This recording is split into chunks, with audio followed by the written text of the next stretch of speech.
sem mais delongas, pastor Adriano Moreira, teólogo, homem de Deus, escreve para colunas curtinhas. Fica à vontade, pastor. Deus te abençoe. Paz seja com todos. Meu número foi sorteado, mas eu perdi, não sei onde ele estava. Mas Deus é fiel.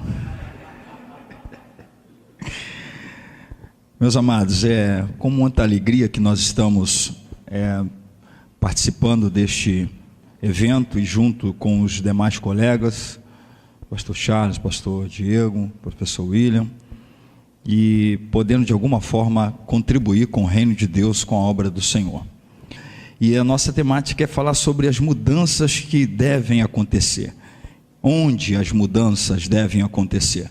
E eu quero pegar um texto, Apocalipse capítulo 2, verso 5, para lermos como introdução, e vamos tentar, nas 2h30 que nós temos, falar um pouco sobre essa palavra. Apocalipse capítulo 2, verso 5, eu vou ler na versão da King James, pois eu a vejo como uma versão muito boa em alguns textos, e esse capítulo 2, verso 5, ele é bem conhecido de todos nós, pois é a carta de Deus à igreja de Éfeso, e quando vai fazendo a cobrança a essa igreja de que ela havia perdido o primeiro amor. Mas está assim na versão King James: recorda-te, pois, de onde caíste, arrepende-te e volta à prática das primeiras obras. Porquanto, se não te arrependeres, em breve virei contra ti e tirarei o teu candelabro do seu lugar. Bom, é notório, irmãos, percebermos a crise existencial da igreja hoje. Quer dizer, não hoje apenas, na contemporaneidade, mas há tempo que a gente pode já perceber essa crise existencial da igreja, de essa igreja que está descrita exatamente neste verso, da igreja que perdeu o seu princípio de ser igreja, como foi dito aqui pelo pastor Diego, de ser a igreja que foi instituída, que deveria ser, nunca deixar de ser.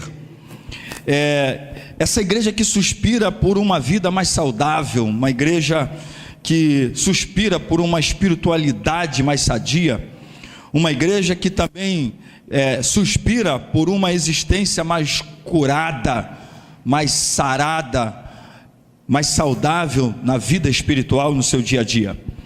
De modo que, se a gente lendo esse texto e muitos outros, como nós acabamos de no dia passado, agora 31 de outubro, comemorar a Reforma Protestante, 499 anos de Reforma Protestante, 499, não é isso? Nós temos que admitir que muitas coisas precisam ser mudadas. Muitas coisas precisam ser mudadas, e outras que a gente diz que foram mudadas não foram remendadas. Remendo é um negócio, mudança é outra.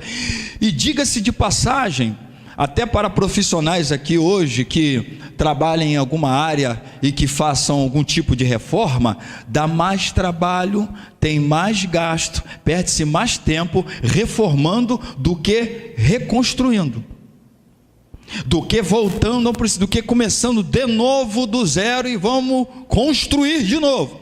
Ainda que se diga reconstruir, porque está começando de novo. Gasta-se menos em todos os aspectos, financeiro, tempo, estresse e tudo mais.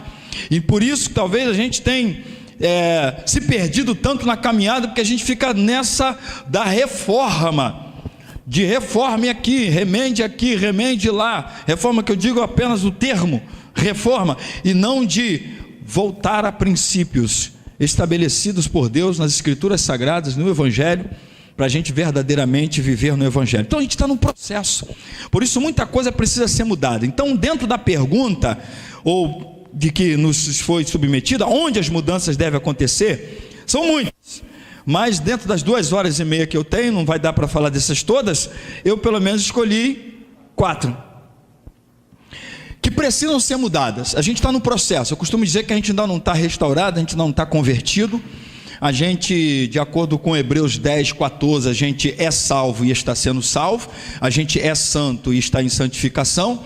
A gente está transformado, mas ainda é em transformação, conforme o Evangelho. Então, não desista do caminho. Continue, porque o final, eu já sei que o Senhor que começou a boa obra a aperfeiçoará até aquele dia. Mas você só está aqui porque você ainda não está na estatura de varão perfeito. O dia que você chegar à estatura de varão perfeito, vê se você entende isso. Entendeu? Entendeu mesmo? Entendeu mesmo? É por isso que você ainda está aqui. Você não está pronto para ir. Quer dizer que você ainda não está na estatura de varão perfeito. Não sei se é o caso de muitos que talvez queiram continuar por aqui mesmo, mas nós, se estivermos na estatura de varão perfeito, não tem mais propósito, sentido nenhum de você continuar aqui. É como Enoque, Gênesis 5, 24, andou com Deus, e que preferiu continuar andando com Deus do que de andar com gente como eu e você, que ainda estamos aqui nessa vida e nessa terra. Vale um amém? Que você, depois do almoço, eu tenho que pedir amém, porque senão só eu falo e inclusive ninguém mais ouve, porque aí então pode acontecer aquele processo, né, do amortecimento dos sentidos depois daquele almoço abençoado. Bem, primeira área que eu penso que precisa ser mudada, as mudanças devem acontecer em nossa essência em liderar. Precisa haver mudança em nossa essência de liderar. E deixa eu começar dizendo uma coisa que, ouvindo a primeira vez por um pastor, que todos aqui possivelmente conhecem ou já ouviram falar, o Valdo Ramos, e eu comecei a meditar nisso, e ele estava dizendo que Deus nunca levantou líderes. Deus não chamou e nem instituiu líderes, Deus instituiu pastores. E aí a primeira vez que eu vi isso, eu disse, deixa eu pesquisar, crente bereano, né? Atos 17, 11, deixa eu pesquisar, e de fato, o próprio termo líder surge no nosso vocabulário, surge no meio, principalmente dos negócios, da administração, na década de 50. Você não tem nenhum texto da Bíblia que tenha a palavra literalmente liderança. Você tem chefe, você tem senhor, você tem rei, né? Você tem pastor. E o texto de Jeremias 3,15 diz assim, dar-vos-ei pastores. Daí eu diria para você que nem todo o líder é pastor. Todo o ser humano pode ser um líder. Basta aprender, basta querer, ou se naturalmente, como um Pedro da vida, tenha o poder de dizer, estou indo para a direita, e todo mundo diz, peraí, que nós estamos indo também. Isso é liderança. Mas todo o pastor, consequentemente, é um líder. Por isso que eu penso que uma das coisas que precisamos mudar, em área que precisam ter mudanças, para que a gente seja a igreja, não a que queremos, mas que precisamos ser, começa com a liderança. Que essa liderança sejam os pastores. E quando eu falo pastores, eu não estou falando de título, eu não estou falando de formação teológica, eu não estou falando de mãos sobre a sua cabeça, do presbitério, da ordenação, da ordem de pastores, seja lá mais o que for. Eu estou falando de chamado. Pastor, eu cuido de crianças com todo amor. Você é, por dom, o pastor dessas crianças. Pastor, eu sou o da recepção. Ok, se você é o melhor recepcionista de qualquer igreja, ou de qualquer evento, de qualquer outra situação, na história que se conheça, você é o pastor que recebe qualquer pessoa que passando por aquelas portas, venha para qualquer que seja o evento, na casa de Deus. Então, pastor, segundo as Escrituras, vai muito para além da ordenação, do título, da função ministerial à frente de uma igreja. Tem a ver com a capacidade de cuidar de gente, de cuidar de almas, de cuidar de vidas. E o que já nos foi antecedido aqui para os nossos palestrantes. É isso que a gente precisa entender. Igreja não são paredes, igreja não é o título XYZ, não tem a ver com estatuto qualquer, não tem a ver com denominação nenhuma, tem a ver com gente boa, gente mais ou menos, gente ruim, gente pior de ruim, gente que talvez você diga assim, é gente mesmo, tem certeza? Mas é isso aí, e tem que saber lidar. E se eu e você não sabe lidar com gente que parece que não é gente, você ou também não se vê como reticências, e não pode exercer ministério algum em lugar nenhum, porque qualquer lugar em que você exercer qualquer ministério, por mais burocrático que seja, direto ou indiretamente, você está ministrando para gente. Então a gente precisa mudança na nossa liderança, na essência de liderar, ou seja, quem lidera nem sempre pastoreia, e essa está sendo uma das coisas que a gente precisa mudar. Eu não posso apenas olhar para você e ver capacidade extraordinária de liderança, eu preciso saber o seguinte: há pastorado na sua alma, você é chamado por Deus para pastorear naquela área, naquele dom, naquela situação específica. E volto a dizer, quando eu falo pastor, não estou falando do título daquele que está à frente de uma igreja, eu estou falando do dom, da capacitação que Deus dá para você exercer múltiplos ministérios no reino de Deus. E inclusive as escrituras sagradas chegam a citar no Novo Testamento cerca de uns 20 dons e ministérios, e que não se limitam a isso, porque a palavra também nos diz, 1 de Pedro 4,10, que é a multiforme graça de Deus. E se houvesse uma lista cujo o número fosse tantos dons, essa graça não poderia ser multiforme, ela seria limitada. Então Deus pode te capacitar por muitas coisas, e para muitas coisas das quais você descobrirá no momento, na ocasião, na contemporaneidade, na sua história, na sua geografia e na realidade em que você está. É o tipo de liderança espiritual. E um dos textos que me chama a atenção é o de Atos 27, e verso 3 principalmente, o capítulo inteiro, mas o verso 3 diz que Paulo chega numa embarcação, onde ele chega como preso, onde ele chega algemado, onde ele chega como alguém que dentro da hierarquia, da autoridade, é o submisso, é o acusado, mas reconhecem nele autoridade e liderança.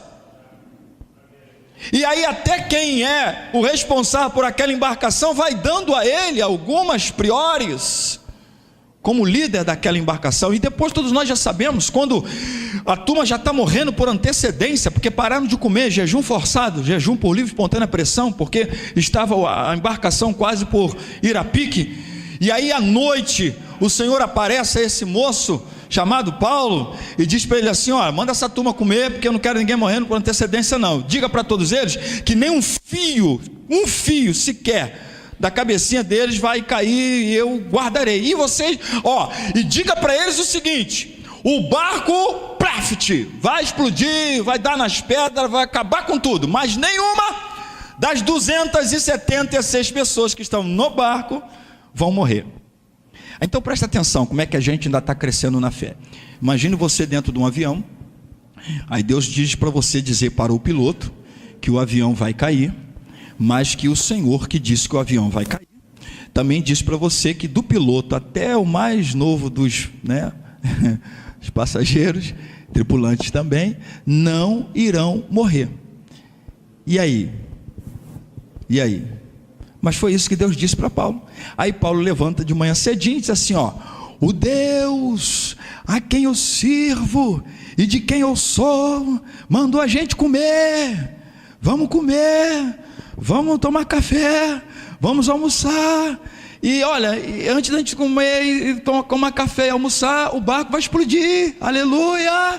Mas deixa eu dizer para vocês que mesmo o barco explodindo, ninguém vai morrer, aleluia. Vamos comer, e todos nós iremos parar numa ilha, e o nome da ilha chama-se Malta, aleluia. Vamos comer.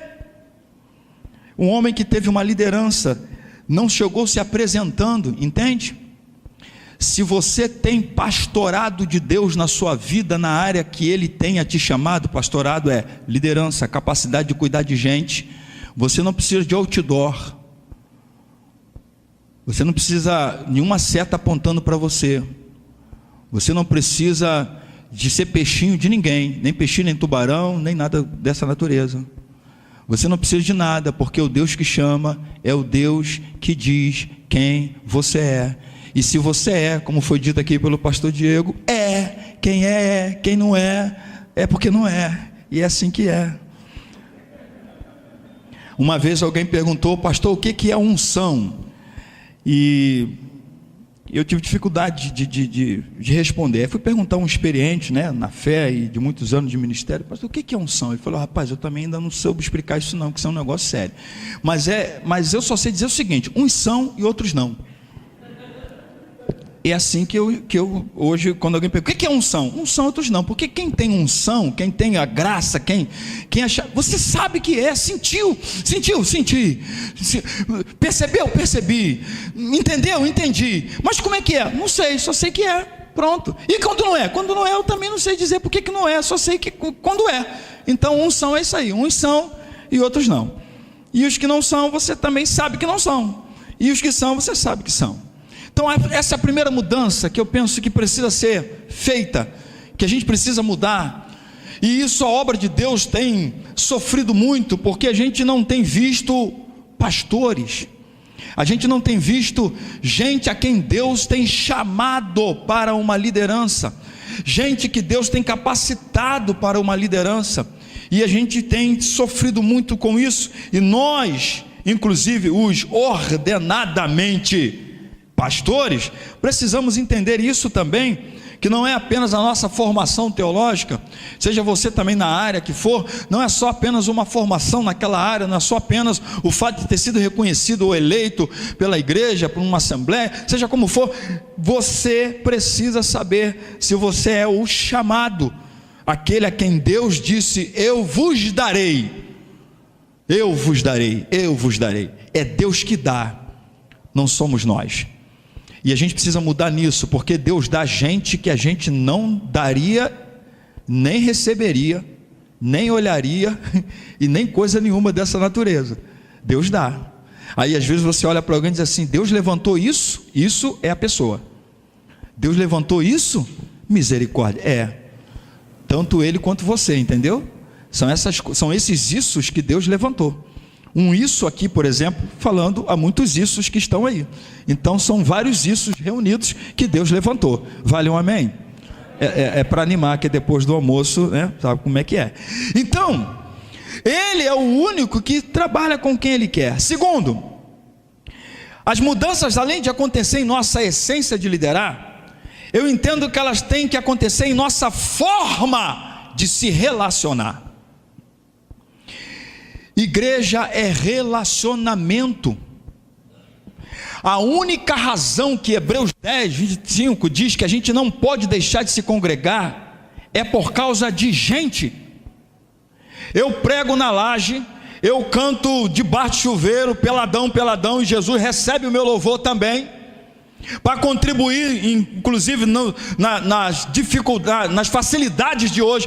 Eu contribuo de onde eu estou para o mundo inteiro. Eu não preciso chegar numa igreja para dar um dízimo, para dar uma oferta. Para que então se congregar? Porque não existe relacionamento virtual. Todos nós já sabemos disso, não é? Todas essas redes sociais, elas são as formas de comunicabilidade, mas relacionamento, ou ele é real, tem que cheirar a pessoa, tem que segurar na mão da pessoa, e às vezes o cheiro não está, enfim, então, nem que você chegue e diga, tudo bem, aleluia, porque tem dia que Deus é eterno, mas tem que se relacionar.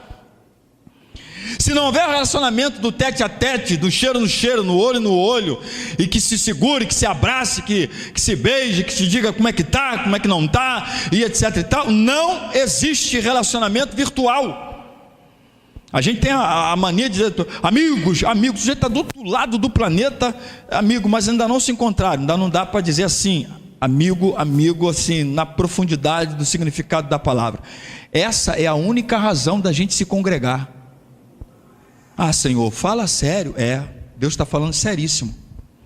E sabe que a gente se congrega por todas as outras razões que não são as razões de se congregar, e pela razão que é a razão de se congregar é a única razão pela qual a gente não se congrega?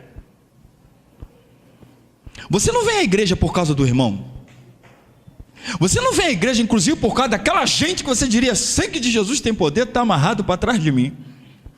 Mas é por causa dessa gente que Jesus disse: não deixai-vos de vos congregar, como já é costume de alguns, para vos estimular uns aos outros. A gente só congrega num lugar, seja todas as igrejas locais no mundo inteiro, por causa de gente, por causa de pessoas. Porque tanto o fruto do Espírito na minha vida, como também os dons de Deus, só tem sentido por causa do outro. Perseverança em quê? Paciência a respeito de quê e de quem? Domínio próprio em relação a quê? Você não tem relacionamento com o outro. Temperança, tudo que é fruto do Espírito, semente do fruto do Espírito em nós. E os dons que Deus me deu o dom de ensinar. Se não tem gente para ensinar, estou ensinando o que a quem? Se Deus me chama para pastorear e não tem almas para eu cuidar, estou cuidando de quem? Então, a única razão de você estar congregado num lugar é por causa de gente. Decepção, né? Ninguém dá um amém na hora dessa, mas fique decepcionalmente, biblicamente convertido nessa manhã, nessa tarde. Aleluia. Glória a Jesus. Só eu dei aleluia, glória a Jesus e amém. Não, a gente não vem para cá por causa do violão, porque cantou, porque não sei o que, é por causa de gente. O que a gente está fazendo hoje aqui, o dia inteiro aqui neste lugar? Por causa de gente. Tudo aqui são os acessórios, o elemento principal são pessoas. E aí deixa eu dizer uma coisa para você, a gente tem que mudar nessa nossa forma de se relacionar. E segura aí, mas Jesus é bom, né? Ainda bem que eu vou só repetindo o que ele diz, então você não pode ficar com raiva de mim. É impossível a gente se relacionar sem duas pernas básicas: amor e perdão. Não dá para se relacionar com gente sem amor e perdão. Não dá nem para você se relacionar com você. De vez em quando você dá aquela olhadinha no espelho e diz assim: só Jesus na sua vida, hein? Nem eu vejo alguma coisa em você. Já teve esse momento? Ainda bem que Deus te amou, que tem hora que dá vontade de eu mesmo agarrar no teu pescoço. Tu não presta. Converte-se, você e aquela criatura que você vê no espelho. De vez em quando você tem que ter esse momento de pregação. Então compra um espelho, no meu caso é de 2 metros, que você tem em algum recipiente da casa, seja o quarto, o banheiro e tal, onde é só você e a pessoa que você vê no espelho. Não tem esposa nessa hora. E tranca a porta pelo lado de dentro, que não tem a tranca pelo lado de fora, que você tem que dizer assim, aqui é um desencapetamento total, descarrego total. E se ouvir algum barulho aqui, fica só um espelho de oração do lado de fora, tá? No caso do marido, tem que falar para a esposa, a mesma coisa, que é aquela criatura que você vê no espelho. Então, se você, para lidar com a criatura que você vê no espelho, tem que ter amor e perdão, senão você não se ama, senão você não se gosta, senão você não se cuida, senão você não sabe lidar com você mesmo, imagine com a criatura que está pertinho de você. Meu Deus, pastor Adriano, dá uma olhadinha para a esquerda rapidinho, assim, dá uma outra para a direita. Oh Jesus, aleluia. Olha, é tudo gente boa de Deus, tá? Tudo gente boa de Deus. E agora olha para mim, essa criatura que está falando com você, gente boa de Deus também. Jesus vem e diz em Lucas 6,35, e lá em Mateus capítulo 5, verso 43 até o 48, um desafio para a vida cristã. Olha só, Jesus manda amar inimigo, orar por quem fala mal de mim, dar a quem, e sem esperança de feedback, de pagamento em juros de correção monetária. Se eu não tiver essas 2 pernas, não tem relacionamento. É isso que precisa ser mudado, a nossa forma de se relacionar. E vamos confessar aqui baixinho, nós só nos relacionamos por interesse. A gente é a turma das segundas intenções. É por isso que a gente está em processo de libertação, entende? Eu e você estamos no processo de libertação, porque se eu entender que você não tem nenhum feedback em qualquer aspecto da sua vida que possa contribuir com esse relacionamento, eu fico em espírito de oração. Espírito de oração é lasque-se para lá sozinho e eu continuo por aqui. É a minha tradução para espírito de oração, que até agora ainda não entendi o que é isso. Já perguntei a alguns colegas aqui que são teólogos, Tem um ali que é forte no grego, eu já perguntei, me explica o que é esse negócio de espírito de oração. Mas aí, como ninguém ainda me explicou até agora, nem à luz dos originais, eu acho que é isso, lasque-se para lá e eu fico para cá. Porque normalmente quando eu ouço alguém dizendo assim, ficarei em espírito de oração, ele não está a fim de fazer coisa nenhuma e você é que vai ter que fazer o negócio sozinho. É o que eu tenho. Então a minha interpretação está mais assim, vivencial. Então quando você ouvir alguém dizer, ô irmão, vai nessa tua força, eu estou em espírito de oração. Traduzindo pelo carioquês, lasque-se sozinho, não conte comigo para coisa nenhuma. Acho que nem orar por esse negócio eu vou orar.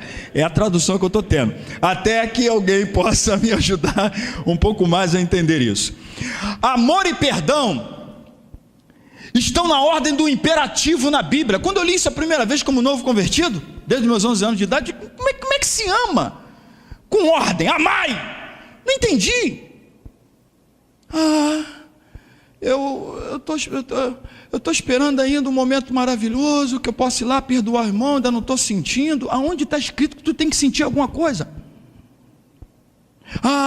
Eu ainda não estou sentindo que eu devo amar. Onde está escrito que você tem que sentir alguma coisa? Nem no livro de São Cipriano isso está escrito, menos ainda na Bíblia. É ordem.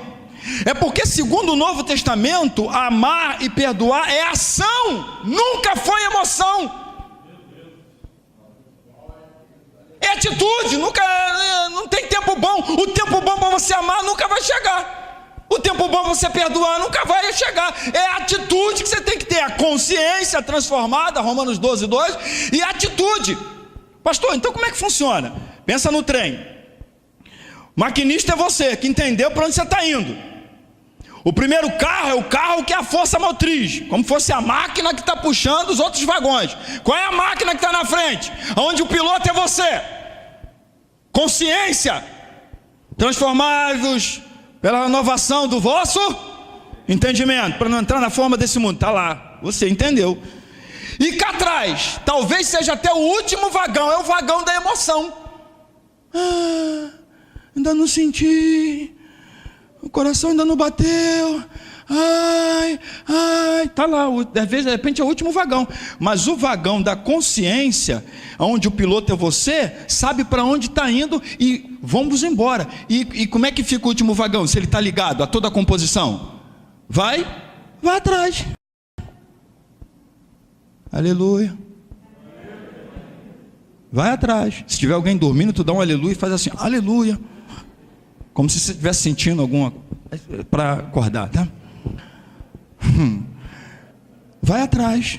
Mas a gente quer botar na frente o carro da emoção. Gente, pelo amor de Jesus.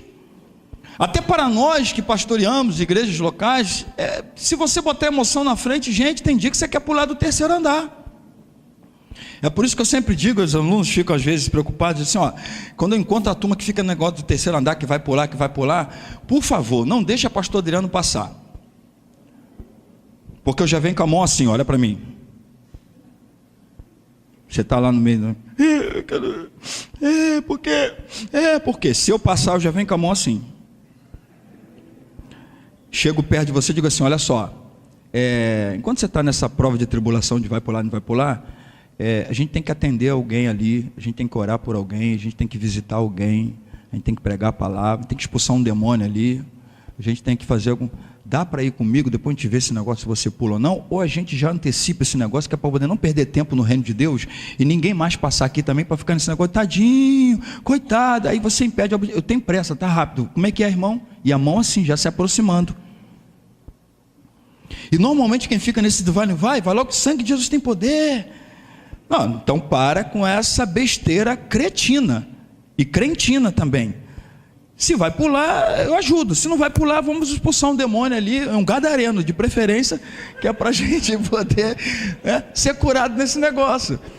É Isaías 58, você está com um problema, vá atrás de alguém com um problema igual ou pior do que você. Isaías 58, enquanto você está sendo o instrumento de Deus na vida de alguém, diz a Bíblia, o verso 12 vai dizer que a luz de Deus, verso 8, a luz de Deus brilhará em meio às suas trevas, e o verso 12 vai dizer que o jardim, teu jardim será regado pela graça de Deus, e assim que funciona. Está atribulado? Vá atrás de alguém 3 vezes mais. Pô, pastor, o que é isso? É a terapia divina. Isaías 58, você vai lá, ora por ele, ministra sobre a vida dele, abençoe ele, e Deus, quando você menos espera, está já exatamente trabalhando em teu favor e fazendo tudo o que você precisa que ele faça por você. Amor e perdão estão na ordem do imperativo, portanto não se trata de emoção, mas de ação. Eu gosto de uma frase que há muito tempo isso veio ao meu coração, com base em 1 de João 3, versos 16 a 18, depois você lê o texto. Amar é verbo e não substantivo. Amar é verbo e não substantivo. Verbo é o quê? Ação. Então não vem com conversa que amar é verbo, não substantivo. 1 de João 3, versos 16 a 18 vai exatamente dizer isso. Não vamos ficar amando só de palavras. E aí, por isso que eu presto atenção em muita coisa que a gente canta e que a gente prega em nossas igrejas. Preste atenção, porque Deus pode levar muito a sério o que você está cantando, como se fosse apenas um culto como outro culto qualquer, mas Ele está recebendo como adoração. E se você está dizendo que é aquilo que você está cantando, se você é aquilo que você está pregando, Deus vai provar você exatamente naquilo, para ver se na prática você vai fazer. E deixa eu dizer uma coisa para você, para ficar mais difícil ainda, essa conduta dentro do Evangelho, mais difícil no sentido positivo, é que Deus escolheu ser amado no próximo.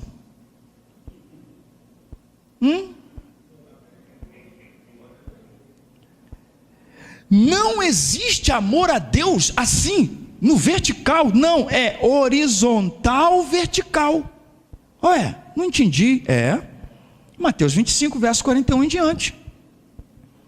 Vinde benditos de meu Pai, possui por herança o reino que vos está preparado. Sim, Senhor, aleluia. Porque fizeste muito curso de teologia, leste muitos livros, decorou a Bíblia, sabe o hebraico, o grego, tá lá, vê se não está aí no texto. Porque estava lá no seminário Curtinhas, e etc e tal. Não. Tive fome, e tu me deste comer. Sede, deste beber, e etc. Deus só pode ser amado no próximo. E para ficar pior ainda, Mateus, Marcos e Lucas, Jesus, quando ensina que o mandamento do Evangelho é amar, está numa duplicata: amar a Deus acima e amar ao próximo. Qual o padrão? Você. Mateus 7,12: tudo que quereis que os homens os façam, façais vós também. Opa! Mas vamos dizer que você não se ama, tem como me amar? Não. Ou então você acha que você é a quarta pessoa da divindade. Como é que você olha para mim? Você é um regis pecador. Aí João 13:34, Jesus te põe num laço divino, glorioso, maravilhoso, abençoador. Se o padrão é você, esse padrão ainda pode falhar. E Jesus me diz assim: um novo mandamento vos dou. Qual é? É outro? Que ameis uns aos outros. Ó o padrão: como eu vos amei. Quanto você vale para Deus te amar? Coisa nenhuma. Você e eu juntos no mesmo saco, mesmo pacote, vale nada. Mas Ele nos... E continua amando, que tu ainda dá uma prova de tribulação para Deus. Só Deus que ama crente, que eu acho que nem crente ama crente, mas Deus ama crente, graças a Deus. Você olha para mim e me acha um rilés. Ok, eu sou em relação a Deus. Ele não me amou? Opa, então você não tem desculpa para não me amar. Aleluia. Inclusive depois dessa palavra, continue me amando, por favor, me ajude. Ou se você acha, qualquer que seja a situação do padrão, se você não se ama, tudo bem, tu não se ama você, tudo bem, aí não posso fazer você amar você mesmo, mas em relação a mim, você tem que continuar me amando, porque Cristo me amou, e o padrão é como eu vos amei. Então do a ti mesmo, o padrão é mudado como eu vos amei. E aí deixa eu dizer uma coisa para você: a igreja são chamados para um relacionamento em comum. Igreja é relacionamento de gente com gente, vamos aprender isso. A gente valoriza a coisa, mas não valoriza a gente. A gente valoriza a coisa. Está arriscado por causa de uma cadeira a gente jogar alguém lá fora, porque não podia sentar naquela cadeira, aquela cadeira era sagrada. Aí dá vontade de pegar a cadeira e quebrar na cabeça do tal que diz que a cadeira é sagrada. Não é o que a gente faz? Porque a gente não valoriza a gente, é isso. E igrejas são chamados para um relacionamento em comum, e para tal relacionamento comum, deixa eu fechar esse ponto aqui. A gente tem que ter uma consciência coletiva e uma vida em igualdade. Atos 2,44 diz assim, ó, tinham tudo em comum. Nós não aprendemos a oração do Pai Nosso. Não tem a primeira pessoa, inclusive como tratamento possessivo. Não tem o eu, não tem eu nenhum no Pai Nosso. Pai Nosso, já começa assim. Essa é a consciência coletiva que eu tenho que entender. A vitória é nossa, não é minha, não é tua. A luta é nossa, não é minha, não é tua. O desafio é nosso, não é meu, não é teu. A prova é nossa, não é sua, não é minha. Gente, como a gente está precisando de conversão nisso? Como a gente precisa mudar nisso? Nosso. A tentação é nossa, não é minha nem a sua, porque também o adversário é nosso, está tudo na oração. Eu tenho que ter essa consciência coletiva. Por isso que quando você olha para a igreja primitiva, tinha necessidade? Tinha, mas ao mesmo tempo, não tinha. Porque quando elas surgiam, a consciência coletiva do que é igreja, estava funcionando. Igreja tem que ser um ambiente aconchegante e terapêutico. Olha Números 10, 29, todo mundo já conhece. Vai conosco, venha conosco, esteja conosco, e nós te faremos bem. Perguntinha: alguém se sente bem estando entre nós? Dá para convidar seus vizinhos que o lugar onde você congrega vai fazer bem? Que você é uma companhia que faz bem? Dá para você realmente dizer para alguém: anda comigo, que você vai ficar bem? Eu não vou te deixar mais atribulado do que atribulado você já está? Eu não vou te deixar você mais possesso de tantas coisas dessa vida do que mais possesso você está? Salmo 133 é tudo que o Salmo 133 está dizendo. E outra, eu fecho esse ponto aqui. Igreja é relacionamento em comum, e para isso tem que se ter a maturidade de viver, presta atenção, a individualidade na unidade. Meu Deus, como a gente ainda não entendeu isso. A melhor figura de igreja no Novo Testamento é de um corpo. 1 de Coríntios 12, do 12 em diante, e o verso 12, Paulo está dizendo assim, ó, assim como o corpo é um só, e há muitos membros que o constituem um corpo, é um corpo só, apesar dos muitos membros que o constituem como um corpo só. Assim é Cristo, a igreja. A gente ainda não entendeu isso. Aí se o olho diz: pé, você é inferior a mim, porque afinal de contas você está lá embaixo, na maioria das vezes você está até coberto, porque ninguém te vê, mas todo mundo me admira, ainda mais se eu for verdinho, ainda mais se eu for azulzinho, ou se for um castanho tipo, sabe, que tira foto e bota no Face. Ninguém tira foto do pé, tira foto dos olhinhos, entendeu, irmão pé? Aí o irmão pé diz: tudo bem, estou em greve, estou sentido, estou magoado, então a partir de hoje eu não vou funcionar. Aí o irmão olho vê todo o alvo a ser alcançado, mas o irmão pé diz assim: estou em greve. E diz para o irmão olho, já que você é o bambambam da história, o facebookiano da vida, leva o corpo até lá. Aleluia, que coisa maravilhosa. Deu para você entender? É isso que Jesus está dizendo. Aí de repente as irmãs mãos entram na briga. A gente gosta desse negócio? Não tem nada a ver com a gente que entrar na briga, que não tem nada a ver com a gente.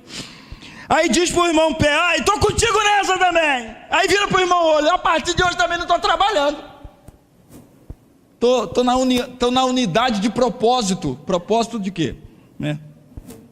De divisão do corpo, né? Não é propósito de oração, não, de divisão do corpo.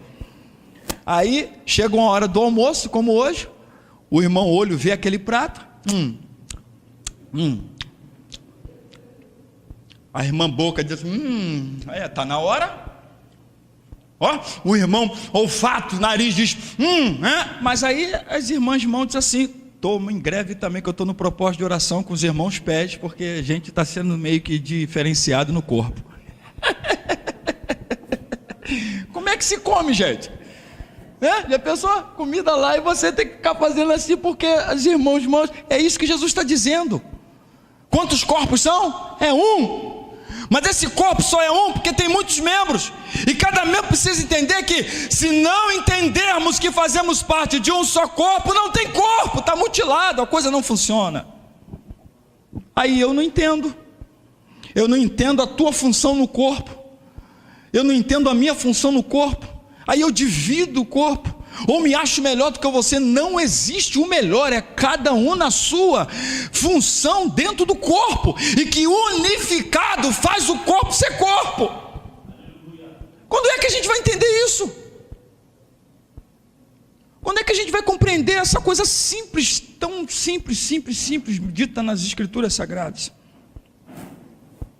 E olha só, João 17, verso 21 a 23, Jesus disse que a glória dele seria vista pelo mundo, quando o mundo olhasse para nós e nos víssemos numa unidade. E não é juntamento não é agrupamento não, que a gente chama tudo errado. Agrupamento, ajuntamento, embolamento e qualquer outra coisa que você possa chamar, unidade. Porque Jesus na oração diz assim, Pai, olha que comparação de unidade, é a unidade que se espera da igreja, a triunidade divina. Pastor Charles, meu Deus. Pai, assim como eu e tu, Jesus, desiste do caminho não, tu e eu estamos no processo de conversão, mas não vamos desistir não, a gente vai chegar lá. Assim como tu e eu somos um, que eles em nós também sejam. Essa é a nossa grande dificuldade, muitas vezes, de entender racional e logicamente a doutrina da triunidade, 3 em 1, ao tempo que 3, 1, ao tempo que 1, 3, de uma unidade extraordinária, e é nessa unidade que nós somos padronizados, comparados ou projetados para ser. Terceira coisa que precisa ser mudada, deixa eu correr, falta só mais meia hora das minhas 2h30, em nosso conteúdo de pregar. A gente precisa, o que precisa ser mudado? Onde precisa haver mudança? Primeiro, na essência de liderar. Segundo, na forma de se relacionar. Terceiro, em nosso conteúdo de pregar. Paulo escreve ao seu considerado na alma e no coração filho na fé, ainda que tenha crescido no Evangelho, Timóteo, 2 Timóteo 4,12, diz assim, prega a palavra. E vamos ser sinceros, está se pregando tudo, menos Paulo em Atos 20, 27 diz que eu nunca deixei de vos anunciar todo o conselho de Deus. E quando ainda se tenta pregar a palavra, se prega o que se entende ser conveniente pregar. E aí quando eu prego o que é conveniente pregar, mas não prego o outro, também não estou pregando a palavra, porque esse é o contexto da própria palavra. A palavra só é a palavra se ela é pregada todo o conselho de Deus. Então existem alguns assuntos inclusive que fica complicado, como por exemplo, se eu começo a dizer que para alcançar a salvação eu só preciso da fé, aí eu digo, opa, e aonde é que está a graça? Eu digo, não, a graça, mas a graça aí é onde manifesta a fé. O conteúdo, deixa eu dizer uma coisa para vocês, por que não temos pregado, vamos falar de nós, para não ficar falando mal dos outros, né? Faz mal. O conteúdo não está sendo pregado a palavra, por que muitas vezes? Porque o conteúdo do que está sendo pregado está sempre relacionado à motivação.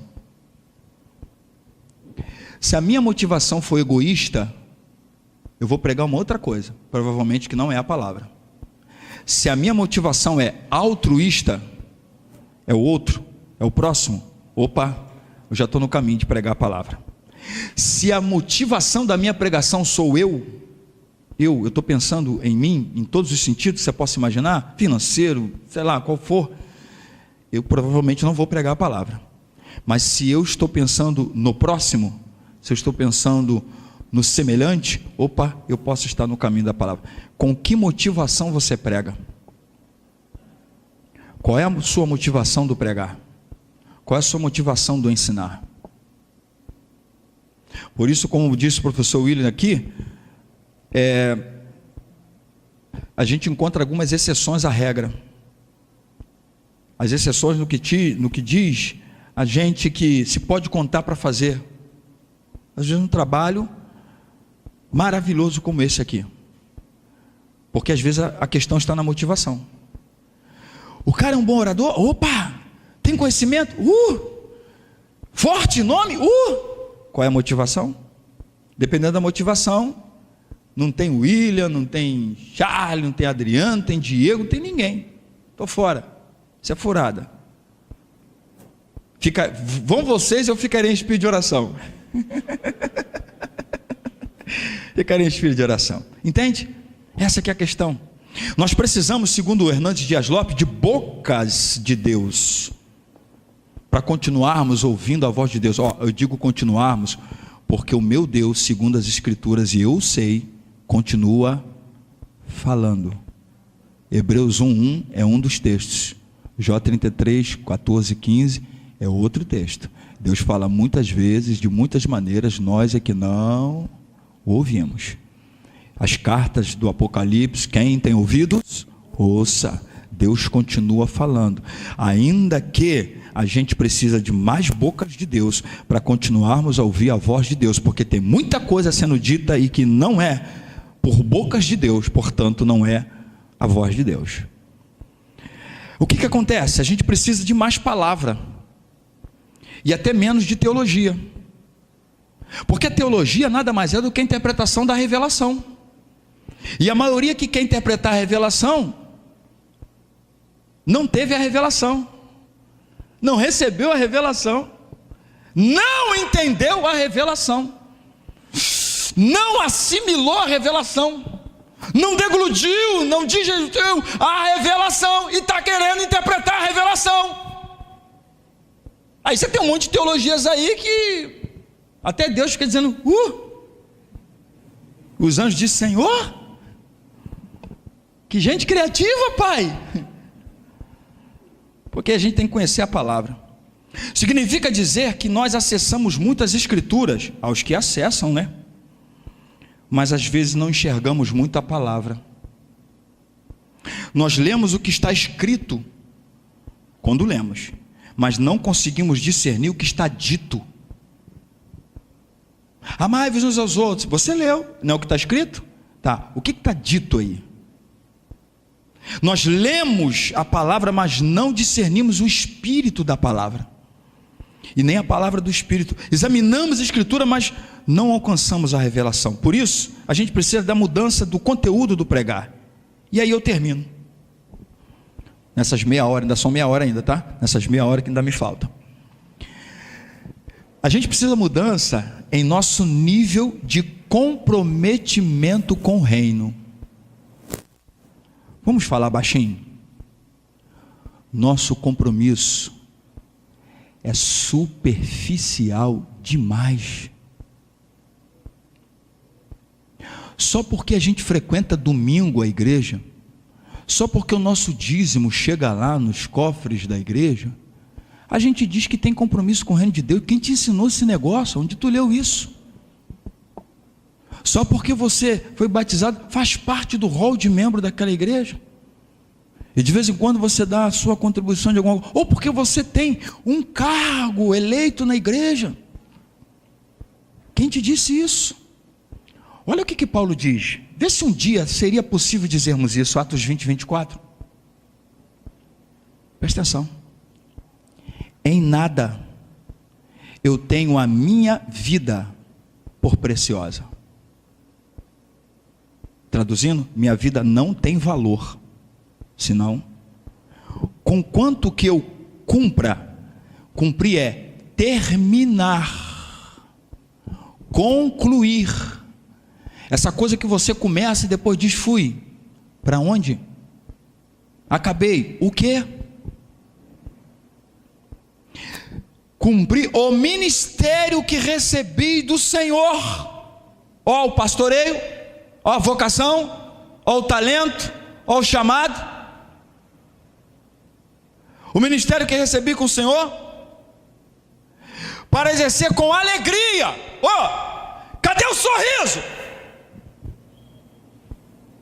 Essa cara de amargurado, essa cara de delegado de polícia,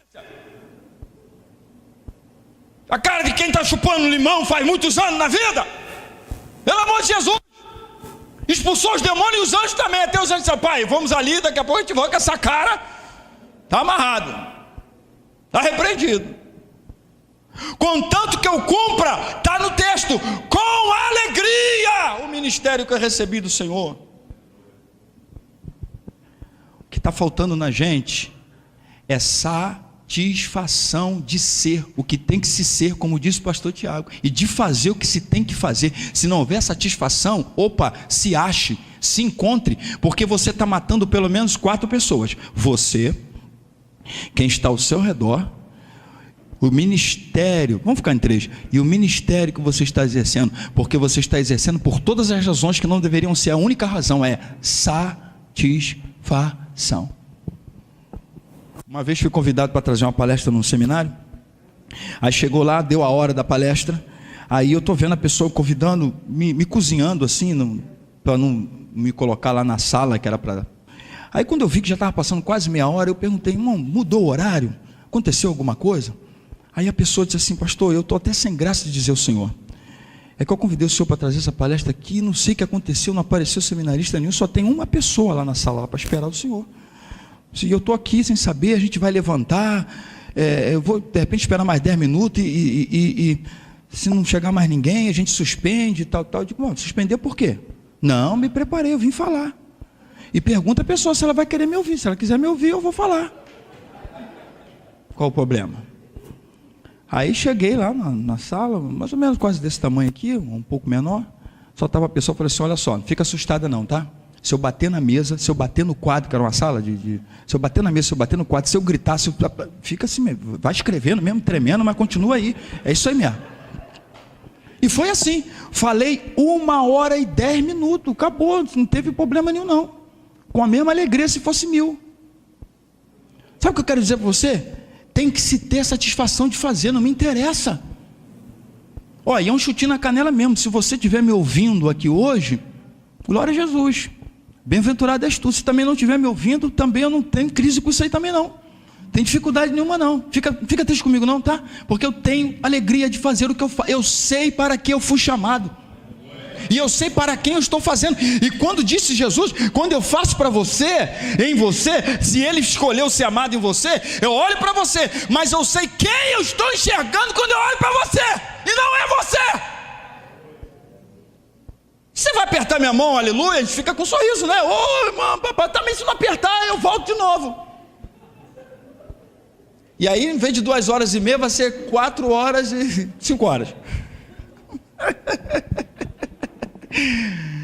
Aí o irmão falou, o irmão ficou assim: pastor, não deu nem para dar uma oferta. Irmão, pelo amor de Jesus, tem água, me dá água, a gente bebe. Se tiver um café também, que eu sou um homem de pouco café, então se tiver café a gente bebe também, não tem problema nenhum não, e vamos embora. Já fui em lugares que, aí quando alguém convida para pregar: pastor, quanto é que o senhor cobra? Eu digo: estão cobrando, gente, ninguém me avisou. Essas coisas tem que avisar para a gente, que é para a gente saber, né? A gente não sabia dessas coisas. É mesmo, estão cobrando? Pastor, você não sabia? Não. Tantos anos pregando a palavra, agora que eu estou sabendo desse negócio, é mesmo? Tem secretário particular e tudo, que ainda faz um monte de coisa. Eu falei: é mesmo?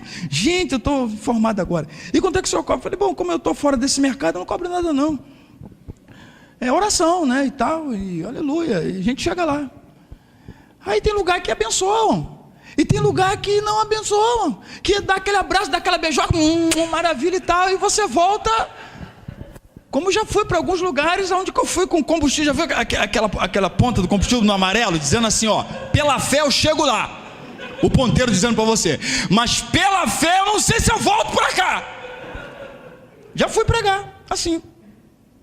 E chegando lá, eu disse, ó, falando com o ponteiro, coisa de pastor, tá dentro do carro eu sozinho, estava com a esposa nem com as filhas. Eu disse, ó, pela fé, obrigado, ponteiro, por você ser um homem de fé igual eu também, firme.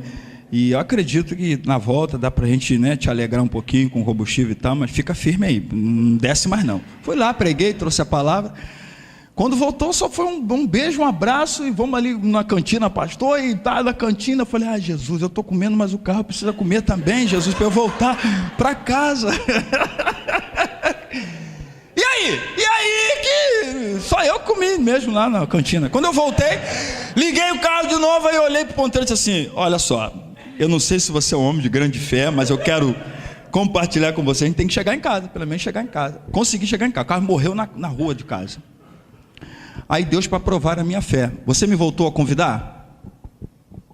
Voltaram a convidar. E o que eu fiz? Voltei. Só que aí eu já não fui naquela meio que a fé, nesse sentido, sobrenatural, só opera uma vez. Eu já sabendo do processo.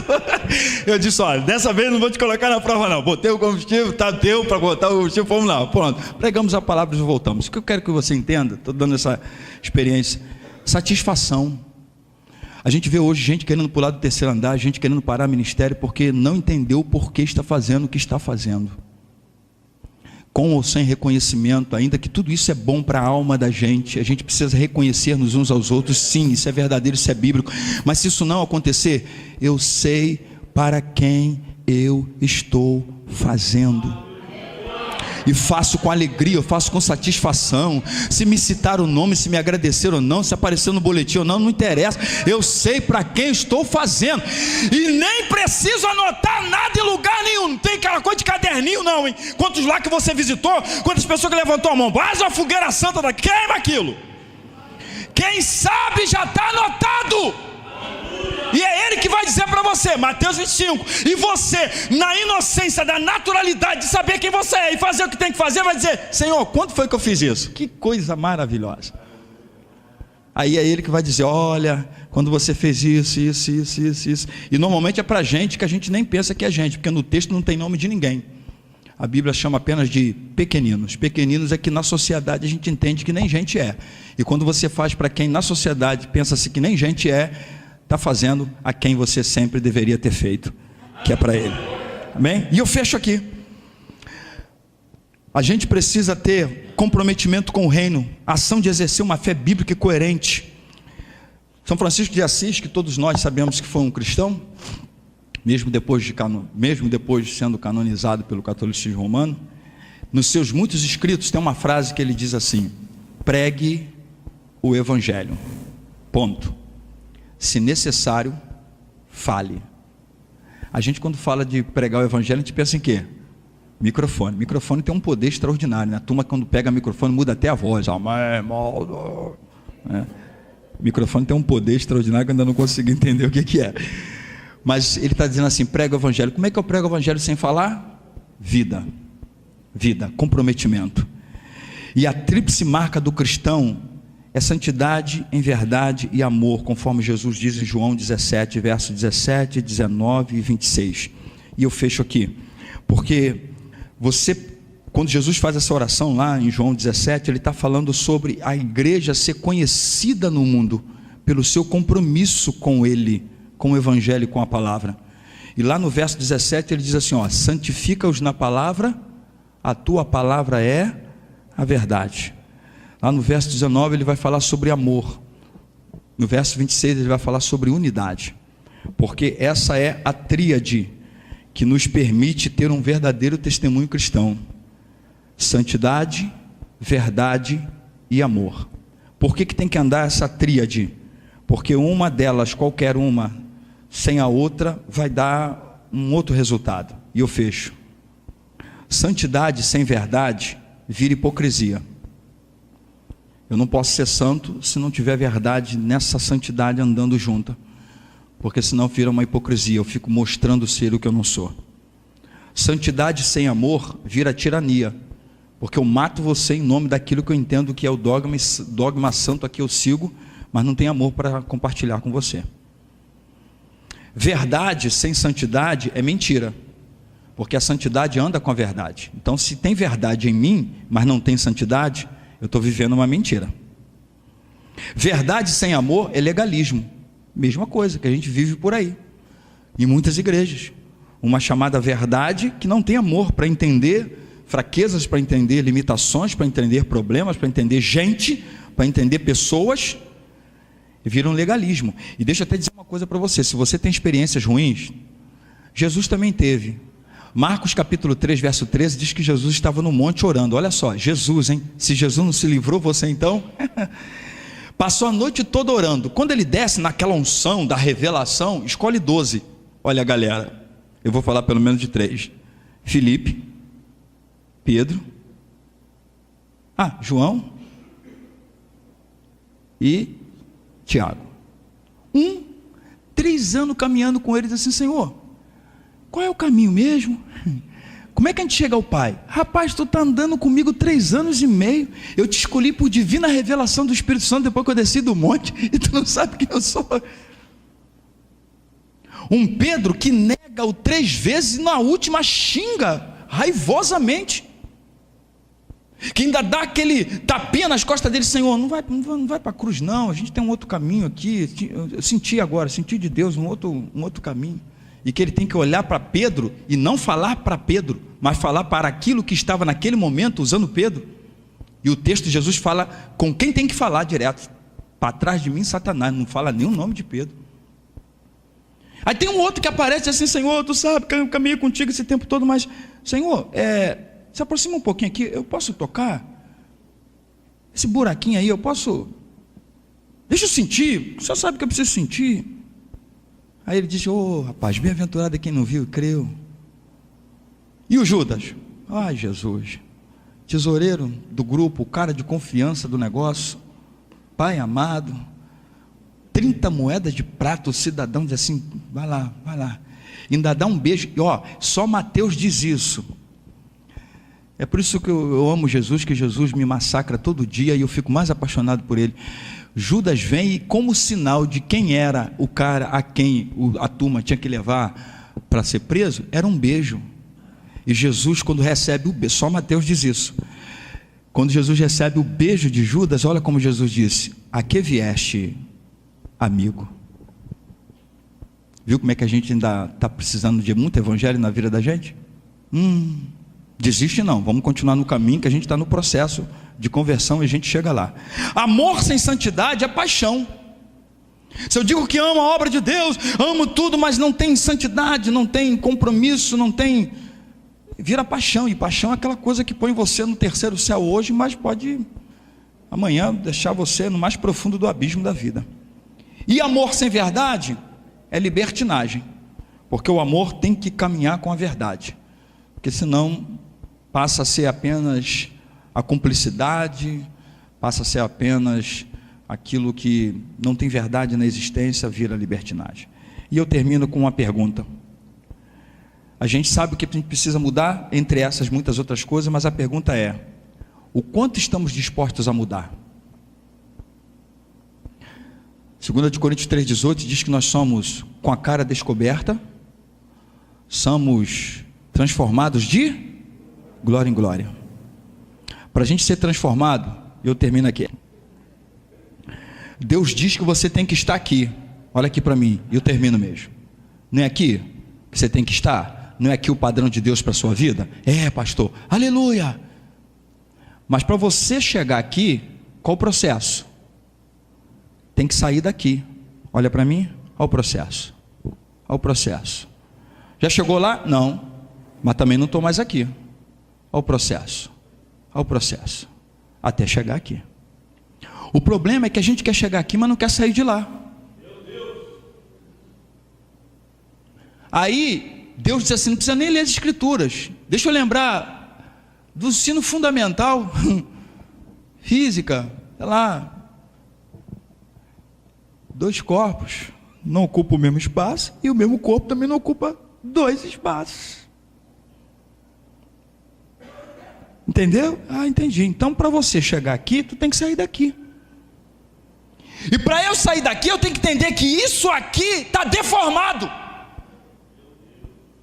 Se o varão perfeito está lá, isso aqui é o quê? O imperfeito, gente. Está ruim, está torto, está quebrado. Mas não, a gente quer servir ao Senhor dizendo: é lá, quem vai comigo?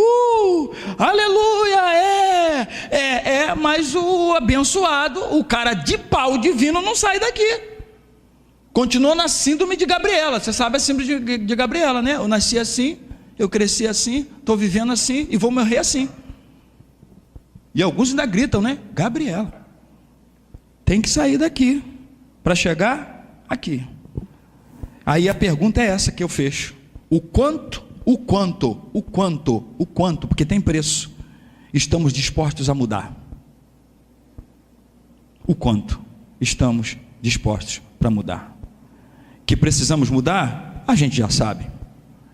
Que uma hora a mudança vai chegar, a gente também já sabe. Mas a pergunta é: o quanto estamos dispostos a mudar? O quanto a gente está disposto a fazer isso aqui, sair daqui, disso que Deus já condenou, disse que não é o projeto dele, não é a perfeição, não é a estatura que a gente precisa ter como igreja para chegar aqui, aonde Deus tem projetado para nós. Aí eu termino com o versículo que a gente leu. E eu creio nas Escrituras piamente, não sei como isso poderá vir a acontecer, mas Jesus disse para a igreja de Éfeso: volta para o primeiro amor, porque se vocês não voltarem para o primeiro amor, eu posso remover o vosso candeeiro do seu lugar. Se eu e você não entendermos que a gente tem que ser a igreja que precisamos ser, Deus terá uma forma última de restaurar a sua igreja, de restaurar o seu povo, de nos fazer ao voltar ao princípio do que se era. Porque o perdão, que é o que já sustenta o universo, porque quando a Bíblia diz que o Cordeiro de Deus foi morto antes da fundação do mundo, então houve redenção antes de haver criação. Nunca se esqueça disso. Quando a criação acontece, ela já está no processo de redenção. O Cordeiro já foi morto antes da fundação do mundo. Por isso, isso nunca e jamais vai mudar. É isso que mantém a gente de pé. E você e eu precisamos entender isso divinamente. Eu quero orar, fechando essa palavra com você. Vamos estar de pé?